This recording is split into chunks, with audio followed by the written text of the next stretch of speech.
আল্লাহ পাক রব্বুল আলামিন নামাজের বিধানকে দৈনন্দিন প্রত্যেকটা বান্দার জন্য 5 বার 5 ওয়াক্ত ফরজ করেছেন। আল্লাহ পাক রব্বুল আলামিন নামাজের ব্যাপারে বলেন ওয়াসজুদু ওয়াকতারিব, তোমরা নামাজ আদায় করো, সিজদা করো এবং নিকটবর্তী হও।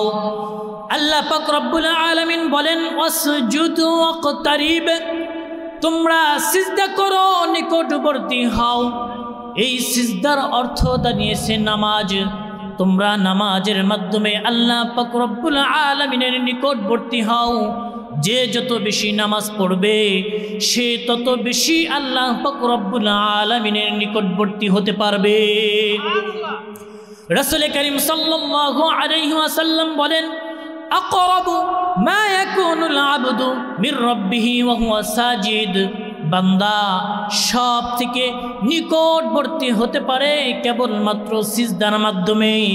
যেই ব্যক্তি যত বেশি সিজদা করবে ওই ব্যক্তি তত বেশি আল্লাহ পাক রব্বুল আলামিনের নিকটবর্তী হয়ে যাবে। সেজন্যই তো আল্লাহ পাক রব্বুল আলামিন অন্য বিধান যতগুলি পাঠিয়েছেন সমস্ত বিধান, সকল বিধানগুলি হযরতে জিবরাইল আমিন আলাইহিস সালাতু ওয়াস সালামের মাধ্যমে ওহী আকারে রাসূল করিম সাল্লাল্লাহু আলাইহি ওয়াসাল্লামের উপরে নাজিল করেছেন। আর নামাজটাকে এত গুরুত্ব আল্লাহ পাক রব্বুল আলামিন দিয়েছেন, নামাজটাকে এত ফজিলতপূর্ণ আল্লাহ পাক রব্বুল আলামিন করেছেন যে আল্লাহ পাক রব্বুল আলামিন আমার আপনার নবী আদরের দুলালি জনাবে মুহাম্মদুর রাসূলুল্লাহ সাল্লাল্লাহু আলাইহি ওয়াসাল্লামকে দাওয়াত দিয়ে আরশে আযমে নিয়ে গেলেন। আরশে আযমে নেওয়ার পর আল্লাহ পাক রব্বুল আলামিন তার হাবিব জনাবে মুহাম্মদুর রাসূলুল্লাহ সাল্লাল্লাহু আলাইহি ওয়াসাল্লামকে এবং তার উম্মতকে এই নামাজ হাদিয়া দিয়ে দিলেন। অর্থাৎ নামাজটা সরাসরি আল্লাহ পাক রব্বুল আলামিন আরশে নিয়ে হাদিয়া স্বরূপ দিলেন। বাকি যত আমল আল্লাহ পাক দুনিয়ার জমিনে ছাড়ছেন, বাকি যত আমল বান্দাদের জন্য আল্লাহ পাক রব্বুল আলামিন দিছেন, সমস্ত আমলগুলি জিবরাইল আমিন আলাইহিস সালাতু ওয়াস সালামের মাধ্যমে দিয়েছেন। এখান থেকেই বোঝা যায় নামাজটা বান্দার জন্য কতটুকু গুরুত্ব, নামাজের গুরুত্ব আল্লাহ পাক রব্বুল আলামিন কতটুকু দিয়েছেন। এখান থেকেই তো বোঝা যায় নামাজের কি পরিমাণ গুরুত্ব। নামাজ যে যত বেশি পড়বে সে তত বেশি আল্লাহ তাআলার নৈকট্য লাভ করতে পারবে। নামাজ যে যত বেশি পড়বে সে তত বেশি আল্লাহ তাআলার খাস বান্দা হতে পারবে। নামাজ যে যত বেশি পড়বে সে তত পাকা মুমিন মুসলমান হতে পারবে। নামাজ যে যত বেশি পড়বে সে তত বেশি ভালো মানুষের কাতারে থাকতে পারবে।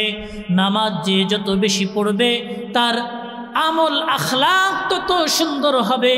নামাজ যে যত বেশি পড়বে তার মাকাম আল্লাহ তাআলার কাছে সর্ব উঁচুতে আগায়া থাকবে। নামাজের মাধ্যমে মানুষের মর্যাদা বৃদ্ধি পেতে থাকে। নামাজের মাধ্যমে আল্লাহ পাক রব্বুল আলামিন নামাজের বিধানকে প্রথম বিধান করে ফরজ করেছেন। উম্মতে মুহাম্মাদের জন্য সর্বপ্রথম যেই বিধান আল্লাহ পাক রব্বুল আলামিন রেখেছেন সেটা হলো নামাজ। হযরতে আব্দুল আজিজ মুহাদ্দিসে দেহলভী রাহমাতুল্লাহি আলাইহি বলেন আল্লাহ পাক রব্বুল আলামিন নামাজকে এত গুরুত্ব দিয়েছেন, নামাজের বিধানকে এত গুরুত্ব আল্লাহ পাক রব্বুল আলামিন দিয়েছেন। যত মখলুক আল্লাহ পাক রব্বুল আলামিন সৃজন করেছেন সমস্ত মখলুকের জন্যই আল্লাহ পাক নামাজ দিয়েছেন। সমস্ত মখলুকেরই নামাজ রয়েছে, কিন্তু মানুষের জন্য যেই নামাজ আল্লাহ পাক রব্বুল আলামিন দিয়েছেন এটা হলো পরিপূর্ণ একটা নামাজ, এটা হলো পরিপূর্ণ একটা বিধান। অন্যান্য মখলুকের জন্য যেই নামাজ আল্লাহ পাক রব্বুল আলামিন দিয়েছেন কিছু মখলুককে আল্লাহ পাক রব্বুল আলামিন শুধুমাত্র কিয়ামের হালতে রেখেছেন, শুধুমাত্র দাঁড়িয়ে নামাজের হালতে রয়েছেন। যেমন গাছপালা এক পায়ে দাঁড়িয়ে নামাজের হালতে জিকির করতেছে, গাছ সর্বক্ষণ দাঁড়িয়ে থাকে, এটা হলো গাছের জন্য নামাজ। আল্লাহ পাক রব্বুল আলামিন গাছের জন্য দাঁড়িয়ে থাকা নামাজ করেছেন কিয়াম। কিয়ামের হালতে গাছ নামাজ পড়তেছে। আল্লাহ পাক রব্বুল আলামিন কিছু কিছু যন্ত্রের জন্য এমন দিয়েছেন যেই যন্ত্রগুলা নামাজ আদায় করে ওই যন্ত্র নামাজের ভিতরে কিয়ামের কোনো হালত নাই, শুধুমাত্র রুকুর হালতে রয়েছে। কিছু কিছু আল্লাহ তাআলার সৃষ্টিকে আল্লাহ পাক রব্বুল আলামিন রুকুর হালতে রেখেছেন। যেমন আমরা গৃহপালিত পশু চতুষ্পদ জন্তু যেই সমস্ত জিনিসগুলা আল্লাহ পাক রব্বুল আলামিন সৃজন করেছেন, তারা সর্বহালতে সব সময় রুকুর হালতে রয়েছেন। তাদের নামাজ হলো রুকু, তারা কিয়াম করে না, সিজদাও করে না, শুধুমাত্র রুকুর হালতে রয়েছেন। আল্লাহ পাক কিছু মাখলুককে এমন সৃষ্টি করেছেন যারা কিয়ামও করে না, যারা রুকু করে না, যারা শুধু সিজদার হালতে রয়েছে। কিছু মাখলুকের নামাজ আল্লাহ পাক রব্বুল আলামিন এমন দিয়েছেন যারা শুধুমাত্র সিজদা করে। এই সমস্ত মাখলুকগুলা হলো সাপ, বিচ্ছু, কীট, পতঙ্গ। এরা সর্ব অবস্থায় সব সময় রুকুর হালতে রয়েছে। এদের নামাজের ভিতরে কিয়াম নাই, এদের নামাজের ভিতরে রুকু নাই, এরা সিজদারত অবস্থায় রয়েছে। আল্লাহ পাক রব্বুল আলামিনের কিছু মাখলুক জমিনের ভিতরে এমন কিছু মাখলুক আল্লাহ পাক রব্বুল আলামিন সৃজন করেছেন। এমন কিছু মাখলুক আল্লাহ পাক সৃষ্টি করেছেন যারা শুধুমাত্র তাশাহুদের হালতে রয়েছেন। তাদের নামাজের ভিতরে কিয়াম নাই, তাদের নামাজের ভিতরে রুকু নাই, তাদের নামাজের ভিতরে আল্লাহ পাক রব্বুল আলামিন সিজদা রাখে নাই। তারা শুধুমাত্র কিয়ামের, তারা শুধুমাত্র তাশাহুদের হালতে রয়েছে। যেমন পাহাড় পর্বতমালাকে আল্লাহ পাক রব্বুল আলামিন জমিনের ভিতরে এমনভাবে হাঁটু গেড়ে দিয়েছেন, তারা সর্বক্ষণ হাঁটু গেড়ে এইভাবে বসে আছে তাশাহুদের হালতে। অর্থাৎ আল্লাহ পাক রব্বুল আলামিন নামাজকে সারা জাহানের ভিতরে অনন্য আকারে দিয়েছেন। কেন নয়, নামাজটা আল্লাহ পাক রব্বুল আলামিনের কাছে অনন্য প্রিয়। এই নামাজের মাধ্যমে একজন বান্দা আল্লাহ তাআলার প্রিয় হতে পারে। এই নামাজের মাধ্যমে একজন বান্দা আল্লাহ থেকে দূরে সরে যায়। যে যত বেশি নামাজ আদায় করবে তার আমলনামা তত বেশি ভারী হবে। যে যত বেশি নামাজ আদায় করবে তার আমলনামায় তত বেশি নেক জমা হবে। যেই ব্যক্তি যত বেশি নামাজ আদায় করবে ওই ব্যক্তি সমাজের ভিতরে তত সুন্দর ভালো মানুষ হবে। মুহতারাম উপস্থিতি, আল্লাহ পাক রব্বুল আলামিন নামাজ কিন্তু শুধুমাত্র উম্মতি মুহাম্মাদের জন্য রাখে নাই। যত নবী রাসূল আল্লাহ পাক সৃজন করেছেন, যত নবী রাসূল দুনিয়ার জমিনে আল্লাহ পাক রব্বুল আলামিন সৃষ্টি করেছেন, সমস্ত নবীদের জন্য আল্লাহ পাক কিন্তু নামাজ রেখেছেন। আল্লাহ পাক রব্বুল আলামিন পবিত্র কুরআনুল কারীমের ভিতরে সূরাতুল মারিয়ামের 55 নম্বর আয়াতের ভিতরে আল্লাহ পাক রব্বুল আলামিন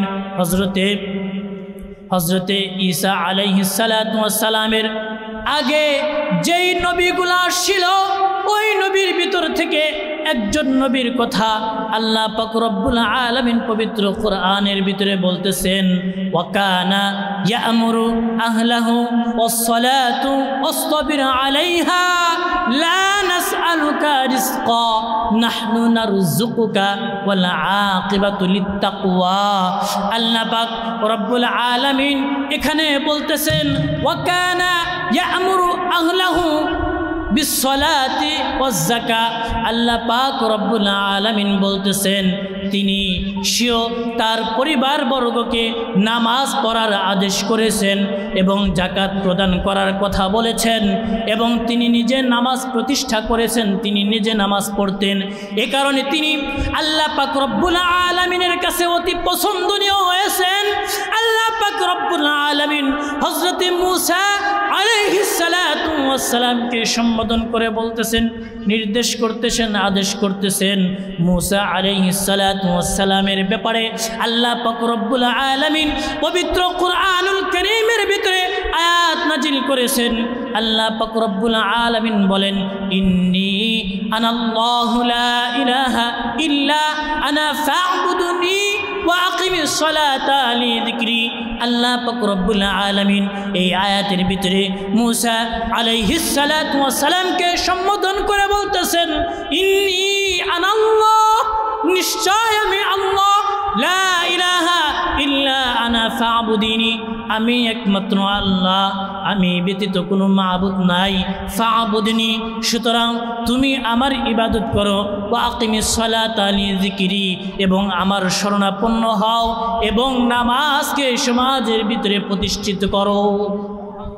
আল্লাহ পাক রব্বুল আলামিন মুসা আলাইহিস সালাতু ওয়াস সালামকে উদ্দেশ্য করে আয়াত নাজিল করলেন। শুধু তাই নয়, আমার নবী, আপনার নবী, সারা জাহানের নবী, কিয়ামত পর্যন্ত যিনি নবী থাকবেন তিনি হযরতে মুহাম্মদ মুস্তাফা সাল্লাল্লাহু আলাইহি ওয়াসাল্লাম। রাসূল করিম সাল্লাল্লাহু আলাইহি ওয়াসাল্লামের ব্যাপারেও আল্লাহ পাক রব্বুল আলামিন পবিত্র কোরআনুল কারীমের ভিতরে আয়াত নাজিল করেছেন। আল্লাহ পাক রব্বুল আলামিন বলেন, ওয়া আমুর আহলাকা ওয়াসতাবির আলাইহা লা নাসআলুকা রিজকা নাহনু নারযুকুকা ওয়াল আকিবাতু লিত্তাকওয়া। আল্লাহ পাক রব্বুল আলামিন এই আয়াতের ভিতরে রাসূল করিম সাল্লাল্লাহু আলাইহি ওয়াসাল্লামকে বলতেছেন, ওয়া আমুর আহলাকা, আপনি আপনার পরিবারকে নামাজের আদেশ করেন। আপনি আপনার পরিবার বর্গকে নামাজের আদেশ করেন এবং আপনি নিজেও নামাজের পাবন্দি করেন। আল্লাহ পাক রব্বুল আলামিন স্বীয় হাবিবকে নামাজের কথা বললেন এবং তার পরিবার পরিজনকেও নামাজের কথা বললেন। এত এত আয়াতের মাধ্যমে এত জায়গায় আল্লাহ পাক রব্বুল আলামিন কোরআনুল কারীমের বিভিন্ন জায়গায় বিভিন্ন আয়াতে বিভিন্নভাবে আল্লাহ পাক ইঙ্গিত না করে সরাসরি আয়াত নাজিল করেছেন, জানায়া দিয়েছেন, হে দুনিয়াবাসী, হে উম্মতে মুহাম্মাদি, তোমরা নামাজের পাবন্দি করো, তোমরা নামাজ আদায় করো। নামাজের মাধ্যমে আমি আল্লাহ তাআলার সন্তুষ্টি অর্জন করতে পারবা। নামাজের মাধ্যমে আমি আল্লাহ তাআলার কাছে সব থেকে তোমরা বেশি প্রিয় হতে পারবা। দুনিয়ার জমিনে কোনো মানুষ যদি ভালো হইতে চায়, দুনিয়ার জমিনে কোনো মানুষ যদি সৎ পথের পথিক হইতে চায় এবং তার দিলের ভিতরে যদি এই তামান্না থাকে, সমাজের ভিতরে আমি সর্ব উৎকৃষ্ট একজন মানুষ হব এবং আল্লাহ পাকের দরবারে আমি একজন গোলাম হিসাবে পরিচয় দিতে চাই, আমি আল্লাহ তাআলার মাকবুলিয়াতের বান্দা হতে চাই, যদি এই কামনা এই বাসনা যদি কারো দিলের ভিতরে থাকে, তাহলে ওই ব্যক্তি যেন সর্বপ্রথম নামাজের পাবন্দি করে। সমাজের ভিতর থেকে সুদ ঘুষ যদি কেউ দূর করতে চায়, সমাজের ভিতর থেকে যদি কোনো ব্যক্তি জিনা ব্যভিচার দূর করতে চায়, সমাজের ভিতর থেকে যদি কেউ মৃত্যুকে তাড়া দিতে চায়, সমাজের ভিতর থেকে যদি অন্যায় অনাচার দূর করতে চায়, যেই সমাজের ভিতর থেকে অন্যায় অনাচার দুর্নীতি দূর করতে চাবে, ওই সমাজের ভিতরে প্রত্যেকটা মানুষকে মুসল্লি হয়ে নামাজের মুসল্লায় দাঁড়াতে হবে। যেই সমাজের মানুষগুলা নামাজি হবে ওই সমাজে জেনা কম হবে, যেই সমাজের মানুষগুলা নামাজি হবে ওই সমাজে গুনাহ কাজ কম হবে, যেই সমাজের মানুষগুলা নামাজি হবে ওই সমাজে জেনা ব্যভিচারী কম হবে, যেই সমাজের মানুষগুলা নামাজি হবে ওই সমাজে সুদ ঘুষের কারবার কম হবে, যেই সমাজের মানুষগুলা নামাজি হবে ওই সমাজে মিথ্যুক কম হবে, যেই সমাজের মানুষগুলা নামাজি হবে ওই সমাজে ডাকাতি খুন খারাপি এবং চুরিও কম হবে। ঠিক বললাম না ভুল বললাম? বাংলাদেশে দুর্নীতি কমিশন আছে না নাই? দুর্নীতি কমিশন আছে না নাই? দুর্নীতি হয় বিদায়ী তো দুর্নীতি কমিশন। মাদক নিষিদ্ধকরণ, মাদক দমন কমিশন আছে না নাই? কার্যালয় আছে না নাই? মাদক দমন কার্যালয় আছে না নাই? আছে। তার মানে মাদকাসক্তিতে বাংলাদেশের অনেক অনেক মানুষ, অনেক অনেক যুবক আসক্ত। তাহলে এই যে মাদক দমন কমিশন, দুর্নীতি দমন কমিশন, এই যে কার্যালয়, এগুলা লাগবে না, এগুলার কোনো প্রয়োজন নাই, প্রয়োজন হবে না যদি সমাজের ভিতরে নামাজ প্রতিষ্ঠিত হয়ে যায়। ঠিক বললাম না ভুল বললাম? মুহতারাম উপস্থিতি, এই কথা আমার নয়, এই কথা হলেন স্বয়ং আল্লাহ তাআলার সুবহান। বলবেন হুজুর কিভাবে আল্লাহ তাআলার কথা হলো? খেয়াল করে শুনেন, আল্লাহ পাক রব্বুল আলামিন বলেন, ইন্নাস সালাতা তানহা আনিল ফাহশাই ওয়াল মুনকার। আল্লাহ পাক রব্বুল আলামিন বলেন নিশ্চয় নামাজ ফাহশা ওয়াল মুনকার ওয়াজাথা খারাপ কাজ থেকে বিরত রাখে। যত রকমের খারাপ কাজ আছে সমস্ত খারাপ কাজ থেকে একমাত্র নামাজই বিরত রাখতে পারে। এটা কার কথা? জোরে বলেন কার কথা? সন্দেহ আছে? কোনো রকম সন্দেহ রাখা যাবে না। আল্লাহ পাক রব্বুল আলামিন বলেছেন যদি তোমাকে পরিশুদ্ধ তুমি করতে চাও, যদি তোমার আত্মাকে পরিশুদ্ধ করতে চাও, যদি দুর্নীতিমুক্ত একটা সমাজ গড়তে চাও, যদি জিনা ব্যভিচার মুক্ত একটা সমাজ পরিবার গড়তে চাও, তাহলে ওই পরিবারে, ওই সমাজে, ওই দেশে, ওই রাষ্ট্রের ভিতরে নামাজ কায়েম করো, নামাজ কায়েম। আজকে সমাজের ভিতরে ভালো মানুষের সংখ্যা বেশি না খারাপ মানুষের সংখ্যা বেশি? জোরে বলেন, ভালো মানুষের সংখ্যা বেশি না খারাপ মানুষের সংখ্যা বেশি? খারাপ মানুষের। কারণ হলো নামাজের সংখ্যা কম, নামাজের সংখ্যা কম। যদি নামাজের সংখ্যা বেশি হয়ে যাইত তাহলে খারাপ মানুষের সংখ্যা বেশি হইতো না, বরং ভালো মানুষের সংখ্যাই বেশি হইতো। ঠিক বললাম না ভুল বললাম? যখন মুসল্লির সংখ্যা বেড়ে যাবে তখন জেনা ব্যভিচার কমে যাবে, যখন মসজিদ ভরে যাবে তখন সুদ ঘুষ কমে যাবে, যখন টুপিওয়ালা বেড়ে যাবে তখন মিথ্যাচার কমে যাবে। একটা মাত্র উদাহরণ দেই। যদি কোনো ব্যক্তি নামাজের পাবন্দি করে, যদি কোনো ব্যক্তি 5 ওয়াক্ত নামাজ দৈনন্দিন আদায় করতে পারে, তাহলে ওই ব্যক্তি খারাপ কাজ করতে পারবে না। ওই ব্যক্তির মাধ্যমে খারাপ কাজ সম্ভব নয়। বলতে পারেন হুজুর দুনিয়াতে তো অনেক মানুষ দেখলাম যারা নামাজও পড়ে আবার খারাপ কাজও করে, এমন মানুষ আছে না নাই? যদি কোনো ব্যক্তি নামাজও পড়ে খারাপ কাজও করে, তাহলে মনে করবেন ওই ব্যক্তি নামাজ পড়তেছে ঠিক, তার নামাজটা এখনো পর্যন্ত কবিলাতের দরজায় পৌঁছে নাই। কবিলাতের দরজায় এখনো পর্যন্ত তার নামাজ পৌঁছে নাই।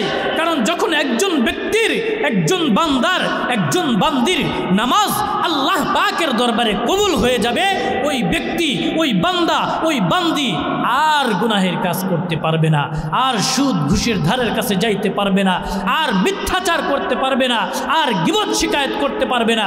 তার জবান থেকে, তার জিহ্বা কোনো সময়ের জন্য আল্লাহ তাআলার নাফরমানি করতে পারবে না। মুহতারাম উপস্থিতি, কোনো বান্দা অথবা কোনো বান্দি আল্লাহ তাআলাকে রাজি এবং খুশি করার জন্য হলে, যদি তাও না হয় কেবলমাত্র ইহতিমামের সাথে গুরুত্ব সহকারে দৈনন্দিন 5 ওয়াক্ত নামাজ যদি জামাতের সাথে আদায় করতে থাকে, কিতাবের ভিতরে আসছে যদি কোনো বান্দা অথবা আল্লাহ তাআলার কোনো বান্দি দৈনন্দিন 5 ওয়াক্ত নামাজ ইহতিমামের সাথে গুরুত্ব নিয়ে আদায় করতে থাকে, একাধারে 40 দিন পর্যন্ত যদি কেউ এমন করতে থাকে, তাহলে ওই ব্যক্তি নামাজের প্রেমে পড়ে যাবে, ওই ব্যক্তি নামাজের মহাব্বতে পড়ে যাবে। নামাজ পড়ার যে একটা প্রশান্তি রয়েছে, নামাজের ভিতরে যে একটা মজা রয়েছে, ওই প্রশান্তি আর ওই মজা ওই ব্যক্তির দিলের ভিতরে প্রবেশ করবে। ওই প্রশান্তি, ওই মজা তার দিলের ভিতরে প্রবেশ করবে, তখন আর ওই ব্যক্তি নামাজ ছাড়তে পারবে না। ছোট্ট একটা ঘটনা বললে বুঝতে পারবেন। পূর্বের জামানায় আমাদের মতো তো এত বাড়ি গাড়ি ছিল না, না ছিল? আমাদের মতো এত বাড়ি গাড়ি নাই, দূর দূরান্ত বাড়ি গাড়ি, মাঝে মধ্যে ছোট্ট ছোট্ট এলাকা, ছোট্ট ছোট্ট এলাকা। এক এলাকার ভিতরে একজন যুবক ছিল, যেই যুবক মানুষের বাড়িতে বাড়িতে চুরি করত, মানুষের বাড়িতে বাড়িতে চুরি করত, লক্ষ্য রাখত, খেয়াল করত কার বাড়িতে সোনা দানা রয়েছে, কার বাড়িতে সিন্ধুকে টাকা পয়সা রয়েছে। আগের জামানায় তো ব্যাংক ব্যালেন্স ছিল না, যার কারণে টাকা রাখার মতো, টাকা সংরক্ষণ করার মতো কোনো ব্যাংক ব্যালেন্স নাই। যত টাকা পয়সা স্বর্ণ করি সব কিছু ঘরের ভিতরে সিন্ধুকে রাখত। ঠিক বললাম না ভুল বললাম? যত টাকা পয়সা অর্থ করি সমস্ত অর্থ করিগুলা সিন্ধুকের ভিতরে রেখে দিত। সিন্ধুকের ভিতরে টাকা পয়সা অর্থ করিগুলা রেখে দিত। ওই যে চোর দিনের বেলায় ঘুরে ঘুরে ঘুরে ঘুরে দেখতো কার বাড়িতে সিন্ধুকের ভিতরে কি পরিমাণ মাল রয়েছে, কি পরিমাণ স্বর্ণ অলংকার রয়েছে। ওই চোর দীর্ঘদিন অপেক্ষা করার পর অপর গ্রামের ভিতরে চলে যায়। অপর গ্রামে একজন ধনাঢ্য ব্যক্তি, ধন সম্পদের অধিকারী একজন লোক, তার বাড়িতে স্বর্ণর অভাব নাই, টাকা পয়সার অভাব নাই। ওই যুবক চোর একদিন এরকম চিন্তা ভাবনা দিলের ভিতরে আনলো, আজকে রাত্রে এই ধনাঢ্য ব্যক্তির বাড়িতে আমি চুরি করতে আসব। চোর ধনীর বাড়িতে চুরি করতে যায় না গরিবের বাড়িতে? জোরে বলেন, চোর কি গরিবের বাড়িতে চুরি করতে যায় না ধনীর বাড়িতে? যেই বাড়িতে টাকা পয়সা অর্থকরী রয়েছে, সম্পদ রয়েছে, সেই বাড়িতেই চোরে চুরি করতে যায়। সম্পদশীল ধনাঢ্য একজন ব্যক্তি, টাকা পয়সার কোনো অভাব নাই, ধন দৌলতের কোনো অভাব তার নাই। চোর দীর্ঘদিন যাবৎ লক্ষ্য করতেছে ওই বাড়িতে কেমনে চুরি করা যায়। দীর্ঘদিন অপেক্ষার পর একদিন পরিপূর্ণ সিদ্ধান্ত নিয়েছে, আজকে রাতে ওই ব্যক্তির বাড়িতে যাব এবং ওই ব্যক্তির বাড়ির সিন্ধুক থেকে মালামাল চুরি করব। এই ইচ্ছা নিয়ে ওই ব্যক্তির বাড়িতে চোর প্রবেশ করেছে। চোর প্রবেশ করার পর খাটের নিচে গিয়ে অবস্থান করতেছে। অবস্থান করার পর চিন্তা করতেছে, যখন রাত্র একটি বাড়ি হবে, রাত্রটা একটু গভীর হবে, তখন আমি চুরিটা করব। যখন খাটের নিচে গিয়ে অবস্থান করতেছে, বাড়িওয়ালা এবং তার স্ত্রী ওই খাটের উপরে শয়ন করতেছে। বাড়িওয়ালা এবং স্ত্রী খাটের উপরে শয়ন করে ঘুমায় নাই, তারা ফিসফিস শব্দ করে একে অপরের সাথে কথোপকথন করতেছে, কথা বলতেছে। কথা বলতে বলতে এক পর্যায়ে স্বামী বলতেছে স্ত্রীকে, ওগো শুনছনি, আমাদের মেয়েটার বয়স তো অনেক বেড়ে গেল, উপযুক্ত বয়স হয়ে গেল, মেয়েটার বিবাহ দেওয়ার প্রয়োজন, মেয়েটাকেও বিবাহ দিতে হবে, ভালো একটা পাত্রর প্রয়োজন, সুন্দর একটা পাত্রর প্রয়োজন, আল্লাহওয়ালা একজন পাত্রের প্রয়োজন, যিনি আল্লাহ তাআলার হুকুমের গোলামি করে, যিনি আল্লাহ তাআলার হুকুমের পাবন্দি করে।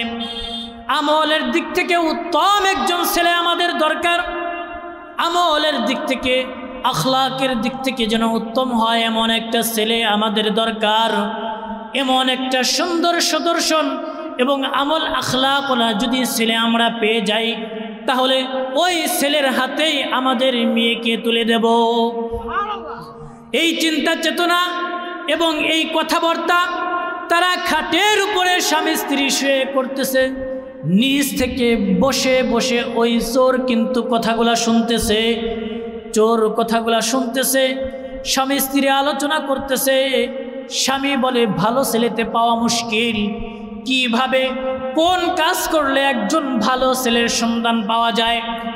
স্ত্রী বলতেছে, তুমি তো নামাজ পড়ো, নামাজি ব্যক্তি, এখন থেকে আজকে ফজর থেকে তুমি ভালোভাবে খেয়াল করবে, যেই ছেলেটা ফজরের নামাজে সর্বপ্রথম আসবে এবং নামাজ শেষে সবার শেষে যেই ছেলেটা বের হবে, প্রত্যেকটা ওয়াক্তে যেই ছেলে নামাজে আগে আসবে এবং সবার শেষ সর্বশেষ যেই ছেলেটা মসজিদ থেকে বের হবে, ওই ছেলেটাকেই তুমি ফলো করতে থাকবে। দীর্ঘদিন পর্যন্ত যদি এমন কোনো ছেলে করে, এমন কোনো সুদর্শন পুরুষ করে যে আমলের দিক থেকে উত্তম, আখলাকিয়াতের দিক থেকে উত্তম, এমন কোনো ছেলের সন্ধান যদি তুমি গ্রামের ভিতরে পাও, তাহলে ওই ছেলেকে আমার মেয়ে বিবাহ দেওয়ার জন্য প্রস্তাব দেওয়া হবে।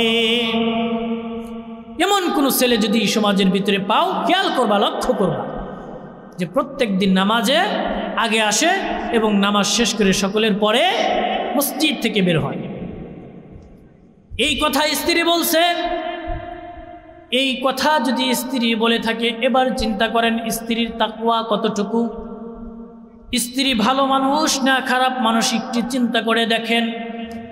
আপনার আমার স্ত্রী যদি ভালো হয়ে যায়, তাহলে আমার আপনার সকল কাজে স্ত্রী কিন্তু ভালো পরামর্শ দিবে।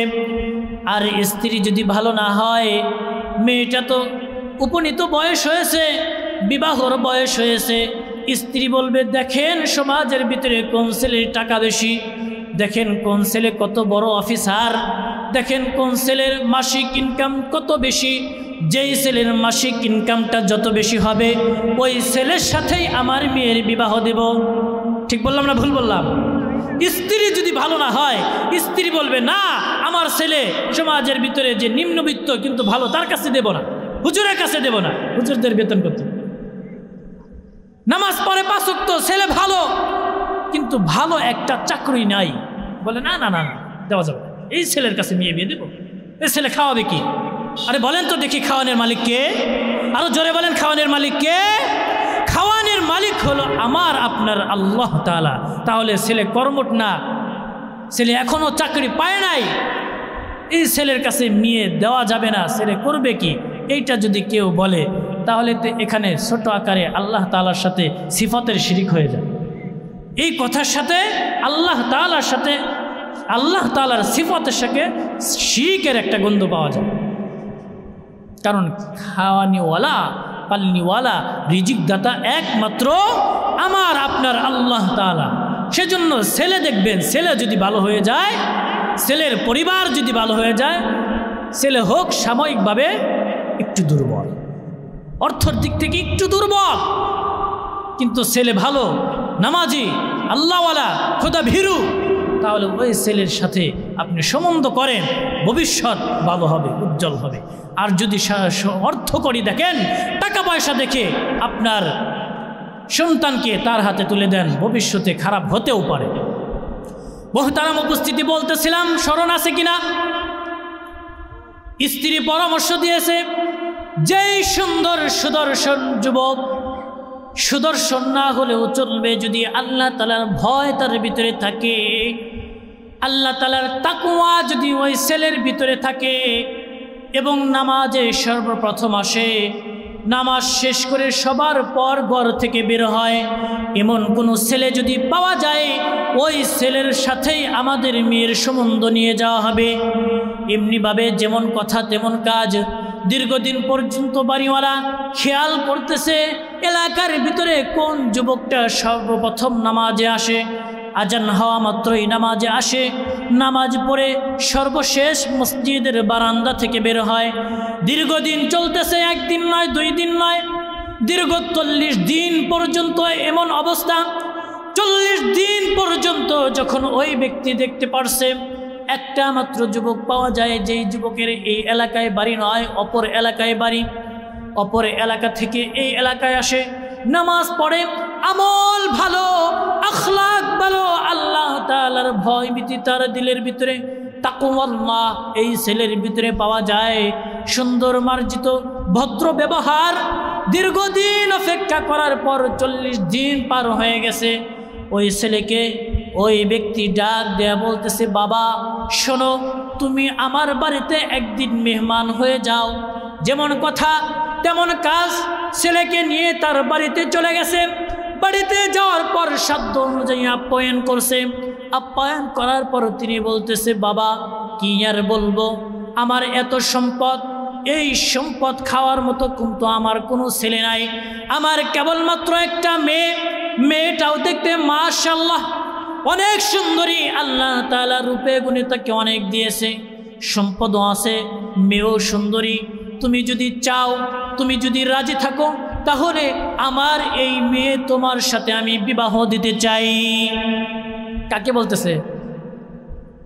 আমার ওয়াজ আপনারা শুনতেছেন না, কথা খেয়াল করতেছেন। যেই ছেলেকে বলতেছে ওই ছেলে তো মূলত কি? চোর। ওই ছেলে তার বাড়িতে চুরি করতে আসছিল, চুরি করতে এসে খাটের নিচে বসে বসে তাদের কথাগুলি শুনছে, যেই ছেলে নামাজি হবে মসজিদে সবার আগে যাবে, সর্বশেষ বের হবে, ওই ছেলের সাথে তাদের সুন্দরী মেয়েটা বিবাহ দিবে। এবং ধন সম্পদ তো আছে। চোরে চিন্তা করছিল ওই দিন ওই ছেলেটা যে এত সম্পদের অধিকারী, আমি চুরি করি, যদি 40 দিন পর্যন্ত মেহনত করে সবার আগে নামাজে যাইতে পারি এবং সবার শেষে মসজিদ থেকে বের হইতে পারি, আমার তো আর কোনো কাজ নাই, চুরি করে খাই, তাহলে নামাজটা যদি 40 দিন পর্যন্ত আদায় করতে পারি তাহলে তার সুন্দরী মেয়েকেও পাইলাম, সাথে তার ধন সম্পদও পাইলাম, জীবনে কোনো দিন চুরি করার প্রয়োজন নেই। এই ইচ্ছা নিয়েই কিন্তু সে 40 দিন পর্যন্ত নামাজ আদায় করছে। এটা তো আর বাড়িওয়ালা জানে না, এটা কিন্তু বাড়িওয়ালা জানে না। বাড়িওয়ালা ছেলেকে যেমন দেখছে, দেখার ভিতরে যতটুকু ভালো পাইছে নিয়ে আসছে, প্রস্তাব দিছে। প্রস্তাব যখন বাড়িওয়ালা দিয়েছে, ছেলেটা আর তার চোখের পানি কন্ট্রোল করতে পারে নাই। চোখের কোণায় বেয়ে বেয়ে অস্ত্র আসতেছে, পানি জ্বলতেছে, বলতেছে, আপনি আমাকে যেই প্রস্তাব দিয়েছেন এই প্রস্তাব কিন্তু আমি আগে থেকেই জানি, এই প্রস্তাব কিন্তু আমি আগে থেকেই জানি। ব্যক্তি বলতেছে কিভাবে? ছেলেটা তখন কান্না গলায় জর্জরিত হয়ে বলতেছে, জনাব 40 দিন পূর্বে আপনি যখন খাটে শয়নরত অবস্থায় আপনার স্ত্রীর সাথে আপনি গল্প করতেছিলেন, এই মেয়ের বিয়ের ব্যাপারে আলোচনা করতেছিলেন, আমি মূলত চোর, চুরি করতে আসছিলাম, আপনার খাটের নিচে বসে আমি সর্বকথাগুলো শুনে ওই দিন আমার দিলের ভিতরে খাহেসাত জেগেছে, লালসা জেগেছে, লোভ জেগেছে সম্পদের।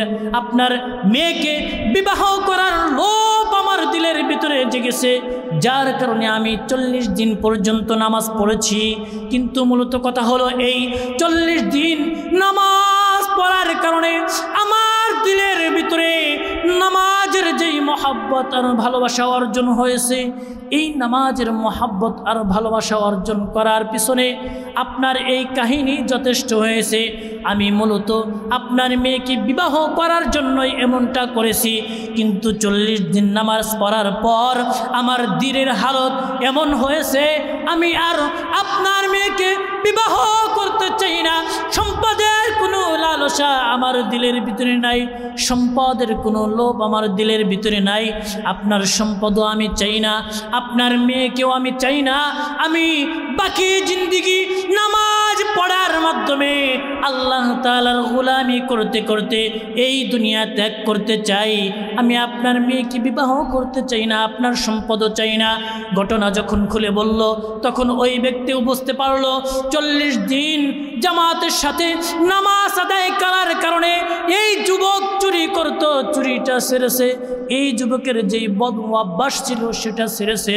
সে তো এখন আল্লাহওয়ালা, আল্লাহর ভয় তার দিলের ভিতরে এসেছে, নামাজের মায়া মহাব্বত তার দিলের ভিতরে এসে গেছে। নামাজের মায়া মহাব্বত যার দিলের ভিতরে থাকবে, ওই ব্যক্তি মসজিদে আজান হওয়ার পর আর ব্যবসা বাণিজ্যতে সময় দিতে পারবে না। ওই ব্যক্তি আজান হওয়ার পর আর কৃষি কামারিতে সময় দিতে পারবে না। ওই ব্যক্তি মসজিদে আজান হওয়ার পর আর অফিস আদালতে বসে থাকতে পারবে না। যখন আজান হবে সাথে সাথে মসজিদের দিকে চলে আসবে, কারণ ব্যবসা বাণিজ্যর চাইতে নামাজের মহাব্বত তার দিলের ভিতরে বেশি। কারণ কৃষি কামারির কাজের চাইতে তার নামাজের মহাব্বত তার দিলের ভিতরে বেশি। অফিস আদালত পড়ার থেকেও নামাজের মহাব্বত তার দিলের ভিতরে বেশি। যখন একজন ব্যক্তির ভিতরে, যখন একজন বান্দার ভিতরে, যখন একজন বান্দির ভিতরে নামাজের মহব্বত দুনিয়ার সমস্ত কাজ থেকে বেশি হয়ে যাবে, তখন যত কাজ আপনার সামনে থাকবে সমস্ত কাজকে লাথি মেরে পিছনে ফেলে আল্লাহ পাকের ডাক যখন আসবে, হাইয়া আলাস সালাহ, হাইয়া আলাস সালাহ, হাইয়া আলাল ফালাহ, হাইয়া আলাল ফালাহ, এই ডাক যখন একজন মুমিন ব্যক্তির কানে আসবে, যার দিলে নামাজের মহাব্বত রয়েছে, ওই ব্যক্তি আর কোনো কাজ করতে পারবে না। সমস্ত কাজকে পিছনে ফেলে নামাজের মুসল্লায় দাঁড়া যাবে। আর যে যত বেশি নামাজের ইহতিমাম করবে, যে যত বেশি নামাজের ইহতিমাম করবে, আল্লাহ পাক রব্বুল আলামিন বলেন তার সাথে তত বেশি আমি আল্লাহ তাআলার মহব্বত হবে, তার সাথে তত বেশি আমি আল্লাহ তাআলার ঘনিষ্ঠতা বাড়বে। সেজন্য নামাজ নামাজ নামাজ সর্বপ্রথম যেটাকে ফরজ করা হয়েছে সেটা হলো নামাজ। নামাজের কথা আল্লাহ পাক রব্বুল আলামিন পবিত্র কুরআনুল কারীমের বারংবার বিভিন্ন জায়গায় বলেছেন এবং রাসূল করিম সাল্লাল্লাহু আলাইহি ওয়াসাল্লাম বিভিন্ন হাদিসের মাধ্যমে রাসূল করিম সাল্লাল্লাহু আলাইহি ওয়াসাল্লাম নামাজের গুরুত্ব এবং ফজিলত বুঝিয়েছেন। এবং রাসূল করিম সাল্লাল্লাহু আলাইহি ওয়াসাল্লাম তো হাদিসে মুবারাকার ভিতরে এটাও বলেছেন, আউয়ালু মা ইউহাসাবু বিহিল আবদু ইয়াউমাল কিয়ামাতিস সালাহ, কঠিন কিয়ামতের ময়দানে সর্বপ্রথম যে হিসাবটা নেওয়া হবে সেটা হবে নামাজ। সর্বপ্রথম যে হিসাব। মুহতারাম উপস্থিতি, যতটুকু আলোচনা করলাম নামাজের ব্যাপারে, নামাজের গুরুত্বের ব্যাপারে, এতটুকুর উপরে সর্বপ্রথম আমাকে এবং আপনারা যারা শ্রোতা ছিলেন, যারা শুনেছেন, যতদূর পর্যন্ত আমার কণ্ঠ গিয়েছে, যারা শুনেছেন তাদের সকলকে এবং যত মুসলিম উম্মাহ দুনিয়ার ভিতরে রয়েছে সকলকে আল্লাহ পাক রব্বুল আলামিন নামাজের ইহতিমাম করার তৌফিক দান করুন। দৈনন্দিন 5 ওয়াক্ত নামাজ জামাতের সাথে আদায় করার তৌফিক দান করুন। সকলেই পড়ি আল্লাহুম্মা আমিন।